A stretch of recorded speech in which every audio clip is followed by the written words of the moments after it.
Swithin for my audio diary, 21st of March 2017, which not only is it the first day of spring, it's also my birthday. Today I am 68. And to celebrate this pretty amazing achievement to get this far, I'm doing an extra special long run this morning. Extra special for me because I reckon it's probably about 4 to 4.5k. So I'm building it for a 5k soon. And it's cross country, which does make it a little bit more difficult for me. But anyway, it's been lovely. It's about, I don't know, I left home at 7. Sun was coming up. It's going to be a lovely day. So that's pretty good. So the reason I'm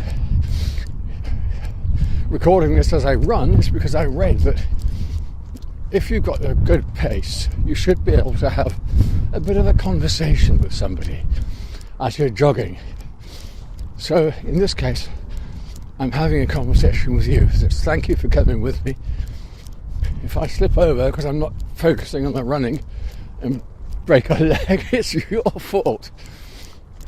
Oh, it's been lovely. There have been violets.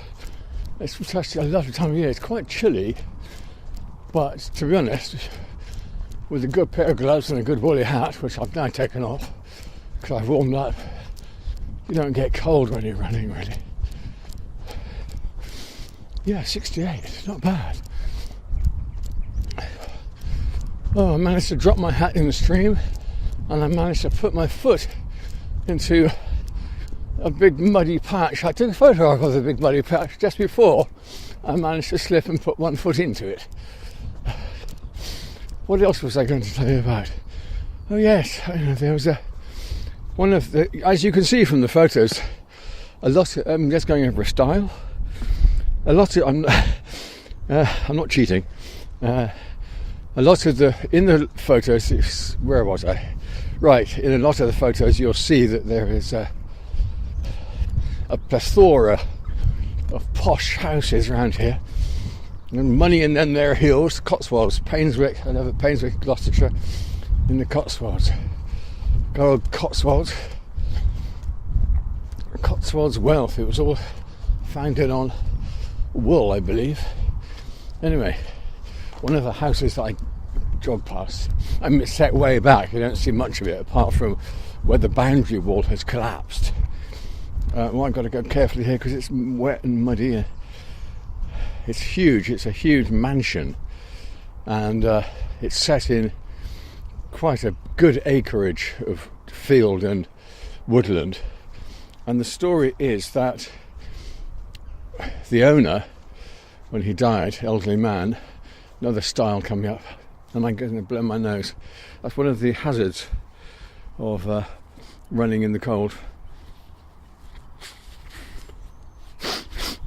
Anyway, it makes it more realistic, doesn't it? Over the style.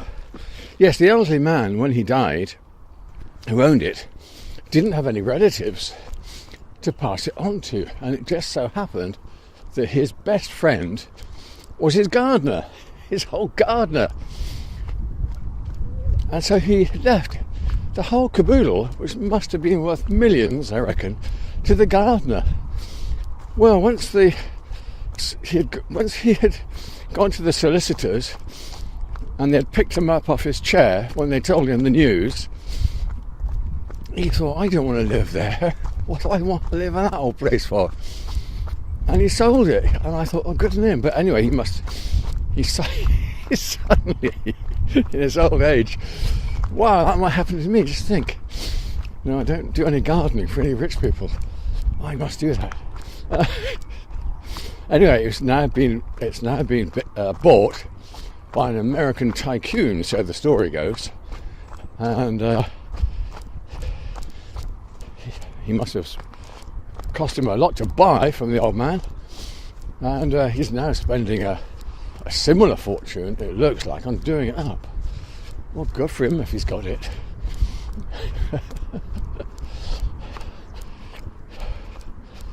Anyway, the home tip run, this is brilliant. I'm not far from home now. I was when I decided to do this run, I started getting cold feet. Well, not literally, like when I put my foot in the muddy puddle, and I was thinking, oh, I don't know if I can do it. Oh dear, shall I just do about, a little stretch of it today? But I'm so glad that I did, because it hasn't been tricky. It's been lovely, running in the sunshine, and etc., etc. Another style. It's going past Sheep House. Shall I take a quick picture? No, you've seen plenty of posh houses. And I'm so pleased because it's lovely, lovely, lovely.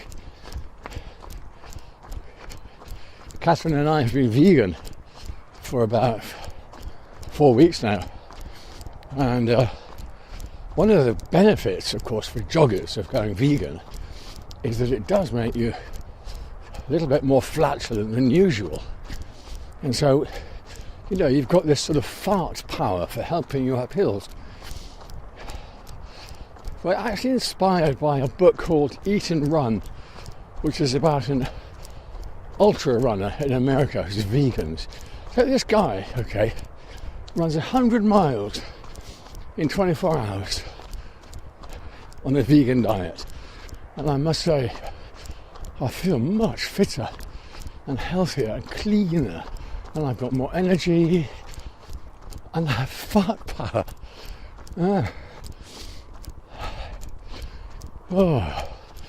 Nearly home. So 68, and thank you to everybody who contributed to my £1 for every 68 years appeal on Facebook. I put a post out on Facebook asking people to donate £1 to Shelterbox, a brilliant charity that provides immediate shelter for disaster areas, both natural and stupid mankind made. And many people donated. An old friend of mine, sorry, old, he's my age. We're not old, god damn it. Lives in Canada. He's Colin. He's holidaying. He and Linda are holidaying in Nice at the moment, and he sent me a story that when I was 9, he gave me a pen, a fountain pen, because in those days that's what we wrote with. And apparently my dad told him to put mustard on the end of it so that it would stop you chewing the end of the pen. Dear old dad. Anyway, Colin very generously said he thought that was the last present he'd ever bought me, so he would donate £1 for all those other years. So that really helped me, because I don't think I was going to hit the 68. It must be over 68 now. But Colin's generosity is not, I didn't mean to belittle the people who, put chucked a quid in, because I think there is power in plenitude. This really is up the home straight. So, and I'll stop by the waterfall, which you can probably hear. You get to the point where you're just kind of doing it. So, it's jogging bit, but anyway, I'm sure there were other things I wanted to tell you, but I'm home now. Oh, fabulous. So thank you for being here with me on my 68th birthday. So now, home, and Catherine, who's been out for a walk this morning, said she'd make sure she was back in time to make a lovely vegan breakfast that we can have outside in the sunshine. So thank you very much for being here with me.